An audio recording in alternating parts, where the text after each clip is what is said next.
would you say that the points you've mentioned about some of the more Merc and Bounce, some of the other components of it, is something that new indie designers should definitely be taking into a lot of consideration Wait, of which ones? Which things?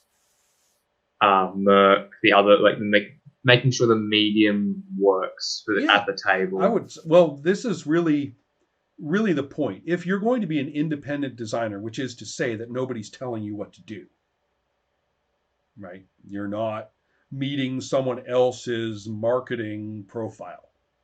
You're not Yeah, meeting someone else's uh, priorities, whatever they are. Then clearly, yes, the operation of the medium as something that you can do. Can you take play through saying X, seeing how X goes, kicking into procedures that resolve what may need to be resolved, and seeing what the effects are is very important. And it sounds stupid. You say, well, all role playing games do that. And I can point to 100 places where most of the role playing games, fail. And we have run into solutions which are no solution because they break the prior understood authorities. For example, um, how do we establish what your character thinks of a situation, as in what's good or what's bad about it? If we look at many games which have some kind of behavioral descriptor for the character, not all games have it, but a lot of them do. Some sort of behavioral descriptor for the character. What is the relationship of you to the character relative to that behavioral descriptor? Is that a contractual statement on your part that this is how you must do it? Is everybody at the table relying on you conforming to that? And that if you don't conform to it, it's a bit of a creative betrayal among them. Wait a minute. You're supposed to be the guy who looks at it this way. We were relying on you to do that, right? yeah, So we know, it's something that we wanted, we needed you to. You wrote that on your sheet, and we were happy because we know that you're going to be the guy who handles things like this. And now you're saying you don't want to. I don't get it, right? That may be one. It may also be used as a form of somewhat more brutal control. You can't do that. That's not what your guy is like. It says so. yeah, Or it may be something where you have an openness to what you do. The descriptor is merely the way that we all know your character tends to handle these things. But it's not, in this case of this other group, it's not an expectation. yeah, Their characters will say, oh, that's not like you. And you say, that's right, this situation is different. And we all know that that's an okay thing to do. Which is it? Pull out a sheet that has any sort of behavioral descriptor. Alignment is just one of them. There's hundreds. Any game with traits, right? Brave. yeah, Any game with traits. Anything behavior honorable, right? Or maybe it's not a trait, maybe it's baked into the category for your character. So you're playing a samurai character in a very heavily themed game. And everybody knows that you've sworn yourself to the code of Bushido, blah, blah, blah, right? So it's not even like written on your sheet, I always follow Bushido, but it is baked into the very concept of that picture in the book and of you playing this samurai guy. yeah, So, how does it relate? I just named three ways.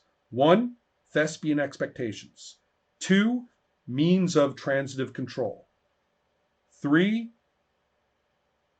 open expectations, but charged because we know how your character would ordinarily do it.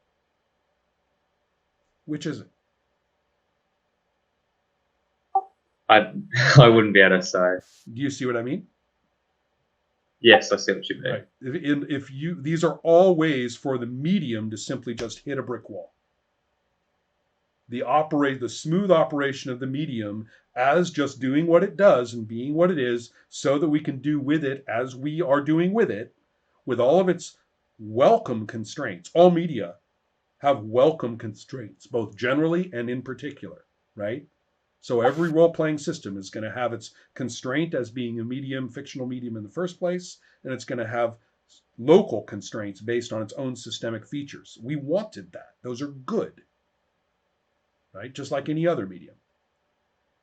But do we know that the medium can continue to be made? Can the quilt get bigger? Or is it a struggle for it to get bigger in the first place? Yeah. Right. If your game features those struggles, then you're way back at the beginning of the design, like way back in the design issue. You're paddling around in a circle somewhere back there. And imitation will not solve your problem. One of my things about the OSR retro clones is that they are horribly badly named. And every author will tell you, oh, I'm just representing this particular edition. Putting in pictures I like and, maybe cleaning up a thing or two, but nothing special. It's just a celebration. I mean, D&D did it right, this particular edition. It's first and best, so I'll just, give it a new name, dress it up a little bit, give it some atmosphere, and here, it's a retro clone. I'm not a game designer, they'll say. Bullshit. All kinds of they've rearranged the order of the rules. They've put in a clarifying sentence, which to them was only what everyone knows, but solving exactly the kinds of problems that I'm talking about. Yeah. So what they are presenting is actually a playable set of rules. And what they are venerating as the most amazing thing that they are merely worshiping wasn't.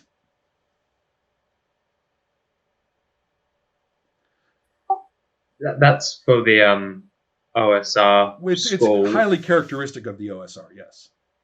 Yeah. Insofar, even saying "the" is kind of crazy. It's not a thing. It's a. Would you say there would be any sort of similar sort of developments from the story game? Or from yes, although I would tend to be fairly negative in that regard.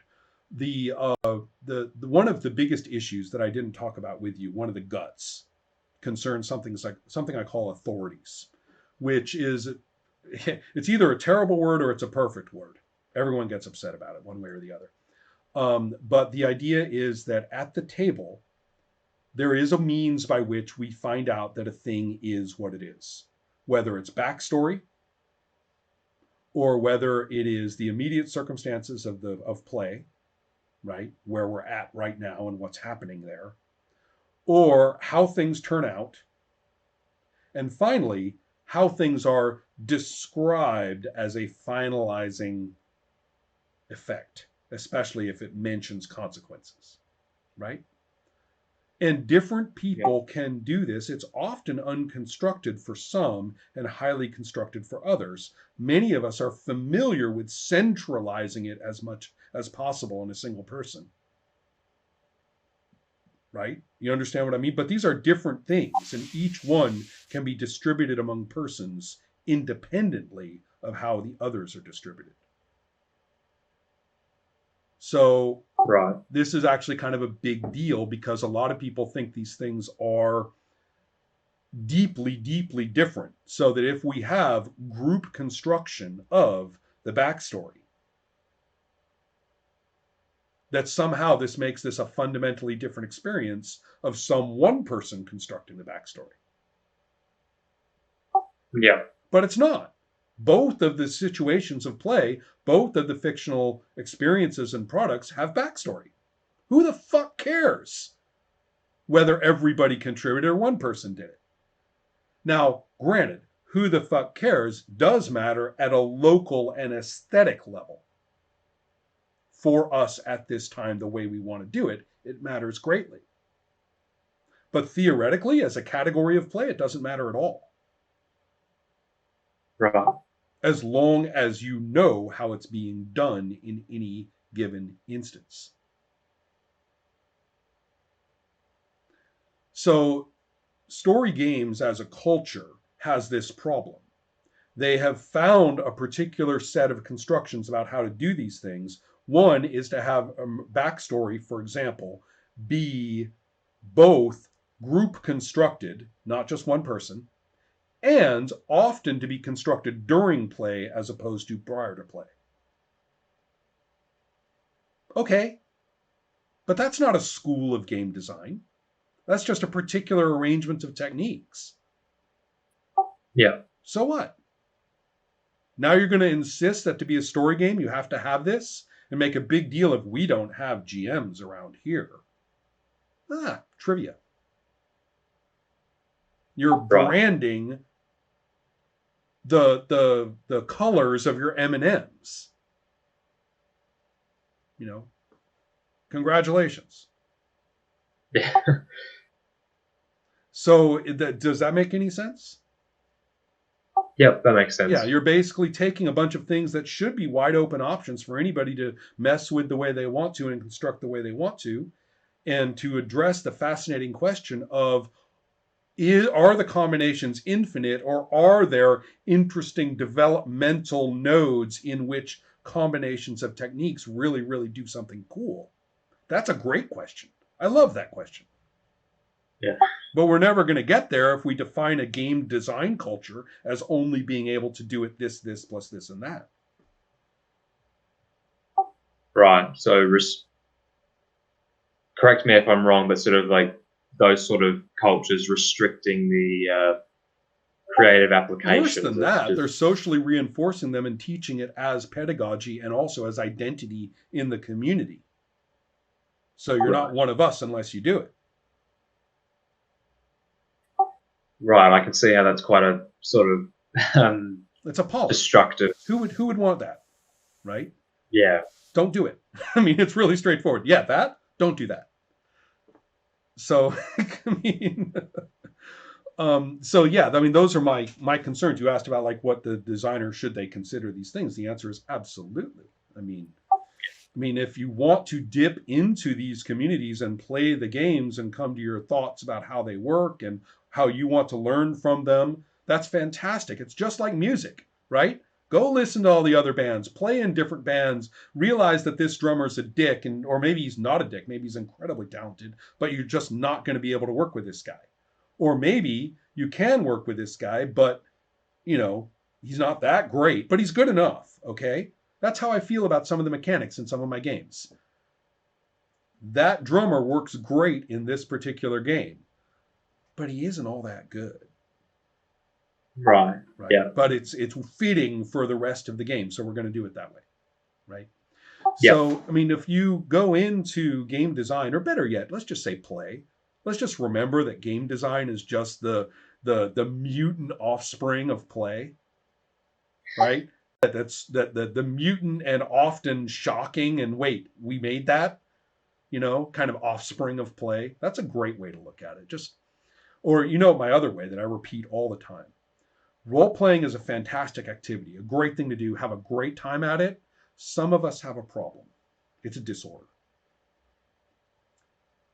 Design. Right. I mean, we'd all be perfectly happy if we all just like did tabletop design, right? We just bends the games we play and we basically make a new game, but who cares? Don't have to call it anything. Let's just, let's just keep playing because we're having a great time. And we all know how it's done here. Person sits down at the table, familiar with his title, they're going to have a tough time for a while, but if they can get along, they'll figure it out and we'll play, right? But it's our game. We play this. Why don't we all just do that? No. Some of us have the disorder. And we design. Like on purpose. Yeah. So without focusing so much on the important part, which is actual play. Well, you should stay rooted in the actual play as you design and recognize that the people who don't know they're designing have it right. And that you are stepping into very dangerous waters by designing on purpose, because you're going to be able to start talking in your own head and lose track of play. Right. Right. And so be careful. Get back, keep staying in. Don't leave the pool. Stay in the play pool. Stay in there while you design. Don't step out of the pool. Bad idea, right? Number one.